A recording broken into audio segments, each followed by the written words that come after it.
నాలుగొద్దులైతే పోరలకు పరీక్షలే. ఏడాదంతా ఏం చేసింది, ఏం చదివింది, ఎంత మతికుందంతా బయట పడేది గిప్పుడేనాయే.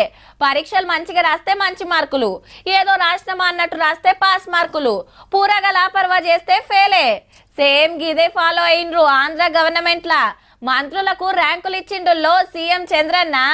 ఆంధ్ర మంత్రుల్లో ఏక్ నెంబర్ పనిమంతుడు ఎవరంటే మైనార్టీల మంత్రి ఫరూక్ సారు, అటెన్క సినిమాల మంత్రి కందుల దుర్గే సార్ 2వ ర్యాంకు, కంపెనీల మంత్రి కొండపల్లి శ్రీనివాస్ సార్ది 3వ ర్యాంకు.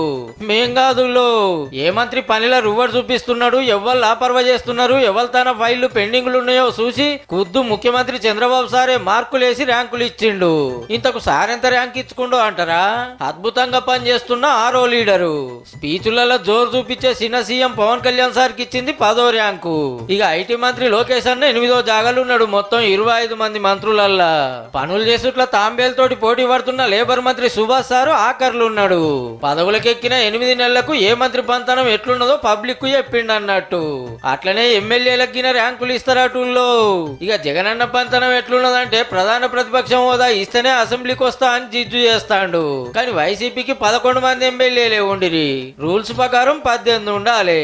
లేలే మేమే ప్రతిపక్షం కాబట్టి నాకు ఇయ్యాల్సిన మర్యాద ఇయ్యాల్సిందే అనేది సార్ కొట్లాట. ఆంధ్రాల ముచ్చట ఎట్లున్నా సేమ్ గిట్లనే మనకాడ మంత్రులకు గిన ర్యాంకులు ఇస్తే బాగుండే అనిపిస్తుందిలే.